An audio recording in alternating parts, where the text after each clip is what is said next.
All right. So, one thing we're going to talk about today is why you're eating so much and you're not gaining any muscle. I hear that from a lot of people. I'm eating a ton of food, my metabolism is so high, I just can't put on muscle, I can't add on weight, size, or whatever they want to say. When in reality, there's a couple of things that they could be doing. One major one, and we'll talk about that here in a minute.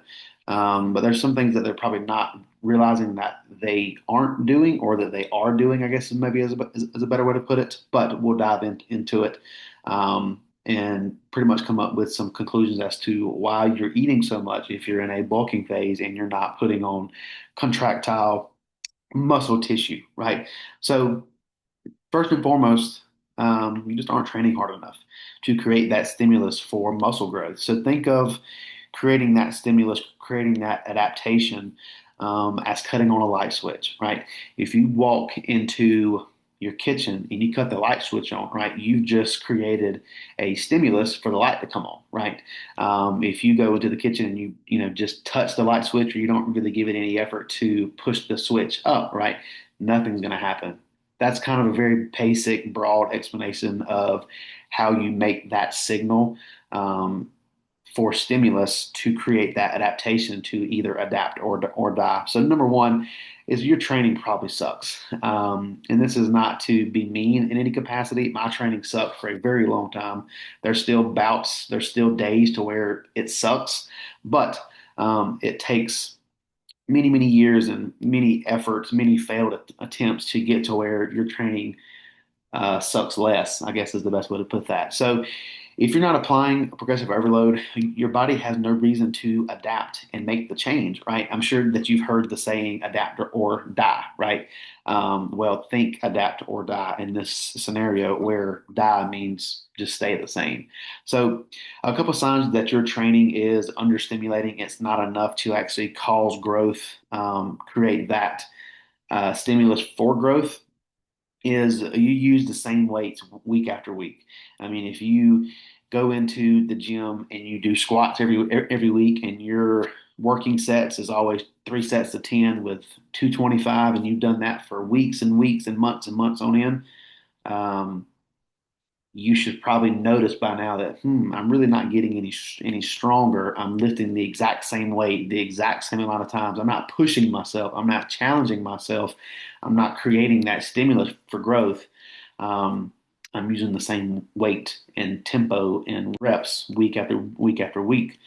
Um, and this can roll into the second one. You don't track reps, sets, rest times, progression, nothing at all. You're just in there doing whatever that you want to do. Thankfully, when I first started working out, I was in college, a biology student, and I dealt with a bunch of data, a bunch of biology classes, things like that. So I was pretty good at taking notes. That's how I learned the best. So from really day one, I was taking notes in the gym. I was keeping a logbook of everything that I was doing in the gym. I wasn't guessing anything. I could go back and see what I did last week, last month.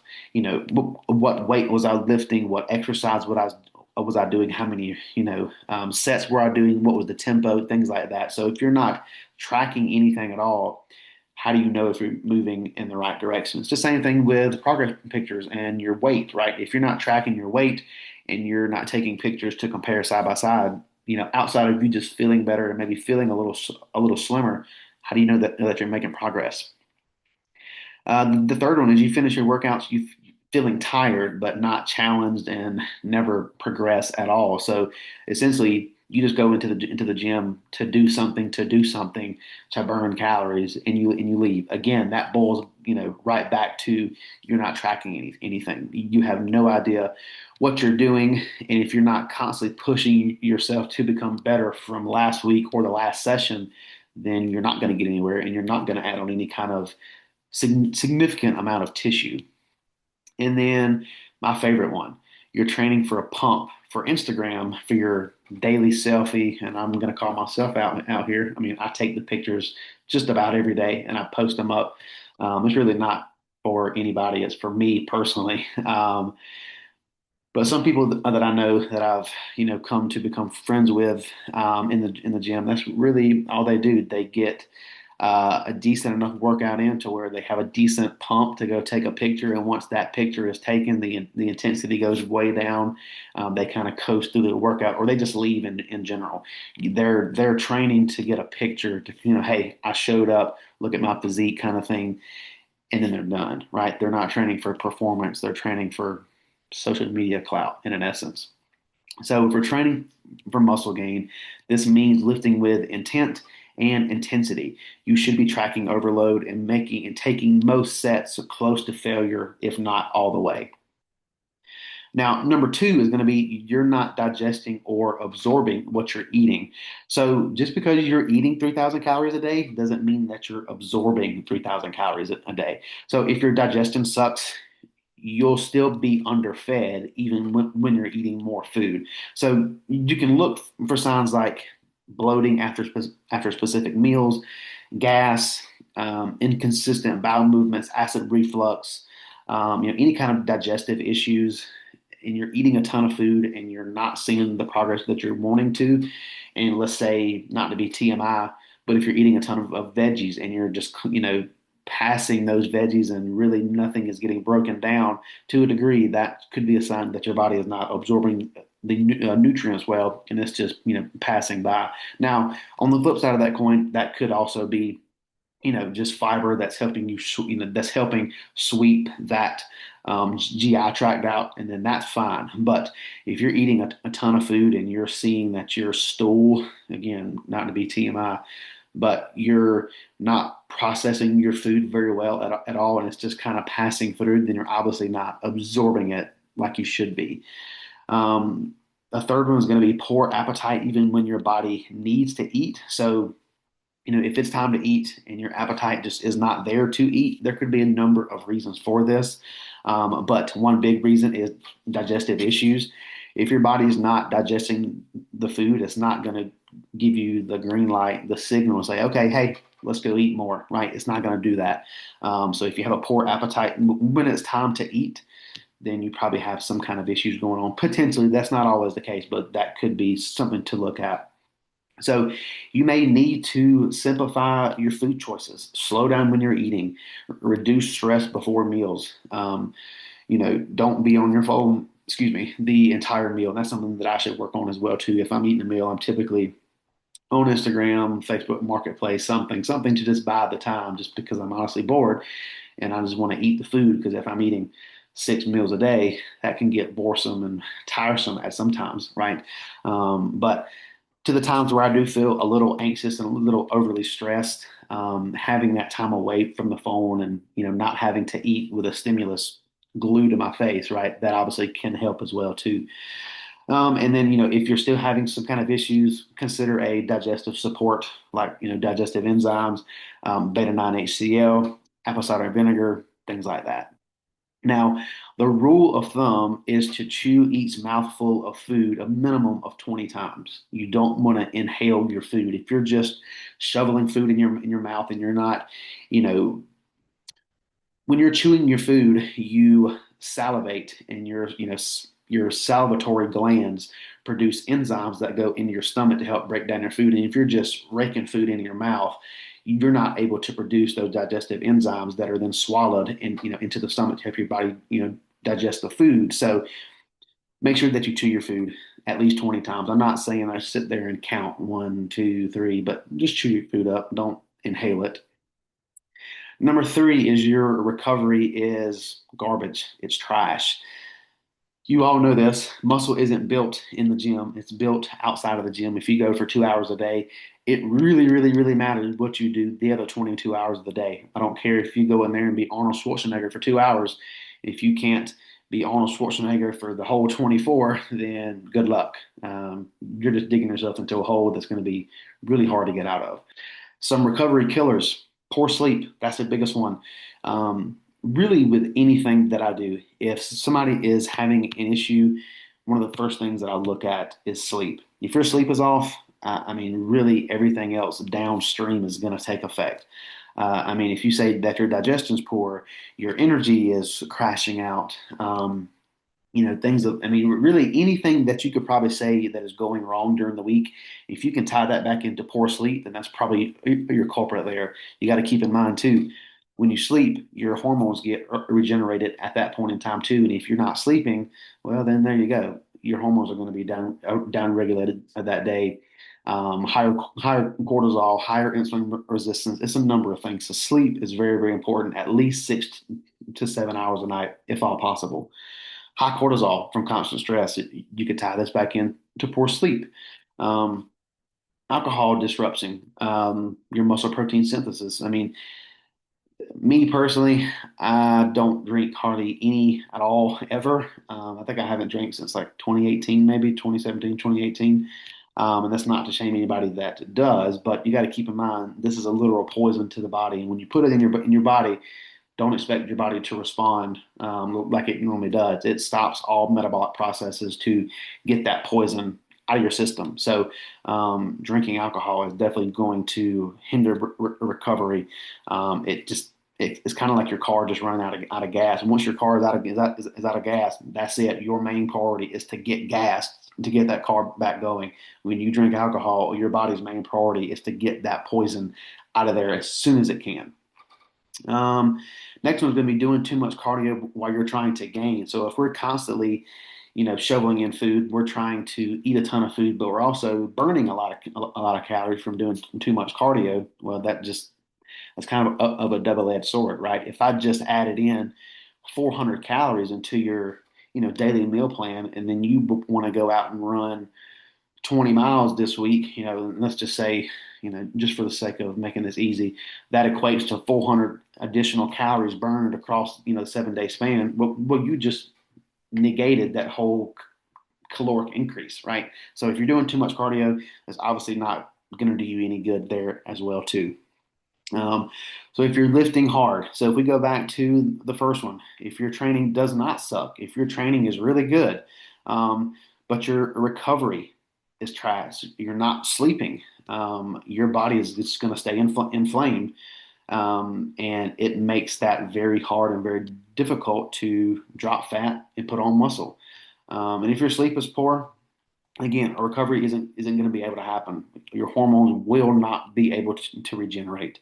And since sleep is where that magic of the hormones take place, again, I will reiterate it until I'm blue in the face. Sleep is one of the most important things that you need to focus on. If you're not sleeping, you're not recovering. And if you're not recovering, we're doing nothing essentially.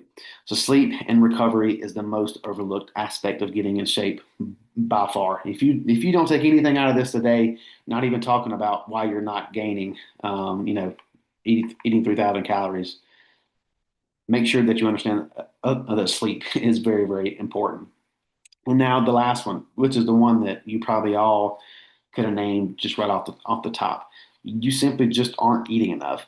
Just because you say that you're eating 3,000 calories and you can't gain weight, have you really audited yourself to be 1,000% sure that you are eating that amount? More times than not, when someone comes to me and says, "Oh, I have a fast metabolism," or "I can eat all day long and I just don't gain weight," well, 9 times out of 10, they just flat out aren't eating enough. And to be honest, they just aren't aware of it. There was one time to where I had an individual send me a message on Instagram, was kind of chirping this same tune right here. And I said, "All right, man, cool. List out exactly what you have eaten today." And he listed it out for me, and it came out to be like 2,800 calories. In his initial conversation, he was like, "Man, I'm eating like 4,000 plus calories a day, and I just can't gain weight." I said, "Okay, cool." And so I was like, "Okay, are you sure this is all that you've ate today?" "Yeah, I'm positive, man. I'm so full. That's a lot of food." And I was like, "Well, I hate to break it to you, bud. That's 2,800 calories. You're nowhere close to 4,000." So again, a lot of them even aren't aware of it, but that's where that self audit that I keep talking about week after week after week needs to come into play. Now, there have been times, like right now, where I'm eating a ton of food. There was even times where I was eating 5,500, 6,000 calories a day, and it was such a big chore that people who say that they eat a ton of calories and still have a hard time gaining weight, they really need to self audit. When I get up to that number, 5,500, 6,000 calories, not to be gross or TMI, but I'm on the verge of puking after every single meal. Now, is that healthy? No. For what I'm trying to do as a bodybuilder, it's just kind of what I have to do in some aspects. But if somebody comes to me and says they're eating this much and they could eat more, but they're not gaining weight, I'm going to call, excuse my language, bullshit every single time because they probably just aren't eating enough and they think they are. So the biggest thing with all of this is if you are eating a ton of calories and you're in a caloric surplus and you're not building muscle, train harder, make sure that your digestion is on point, recover fully, and self audit yourself to be sure that you are indeed eating that exact amount. Muscle building isn't really a guessing game. You can make every single bite count, or you can keep spinning your wheels and wondering why am I eating 3,000 calories a day and not gaining weight. So um, that was all I got today, guys. Four touch points. You aren't eating enough. Recovery is trash. Digestion's probably off, and your training sucks. So with that, does anybody have any questions with that? Anything to add to kind of go toward that?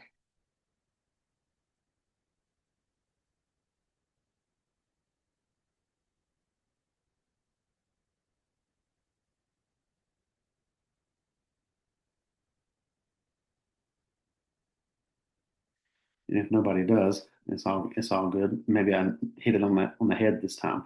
Um, but oh, go ahead. I don't really Justin, have anything like a question per se, but like you're good. I'll tell you that whenever I started, I was just kind of like trying to eat whatever I could, um, just like build. And then I know like for me, the way I guess that we started out was like kind of reestablishing kind of I guess the metabolism, kind of reconfiguring that, Yep. um, in a way. And obviously ever since then, like I've been able to put on like more size and like still say lean, um, versus like before I was eating a decent amount, but it was like all the wrong things, I Yeah. guess, and Yeah. putting on more fat than I was muscle. And that could have been obviously attributed to like not training like I am now, or, a couple different factors. So, Yeah, I mean, I would say, specifically for you, not that you didn't train hard prior, but I will say yeah, that your training has probably changed, quite a yeah, bit, since we first started, and I for sure. think that has surely, went toward the gains that you do have, and staying as lean as you have, and able to Yeah, eat so much. So I think that's the biggest thing. So. yeah, And then for sure taking the time to get you lean initially, and then going up. I mean, because you're still pretty doggone lean even when we stop the mini cut. You're up a decent amount of weight now and still lean, if not leaner. So if you do it yeah, the right way and you approach everything from a tactical standpoint instead of just, oh, let me throw in a Pop Tart to post workout on the way yeah, home. Um, yeah, all that stuff kind of racks up. So, yeah. but. Well, cool deal. So yeah, so that's all I got for you guys today. If you guys got any questions at all, any concerns, just let me know. I can't remember what's on next week's, but next week's is a good one too. So if anybody's got any questions, just let me know. Yeah, I'll talk to you guys soon. See y'all.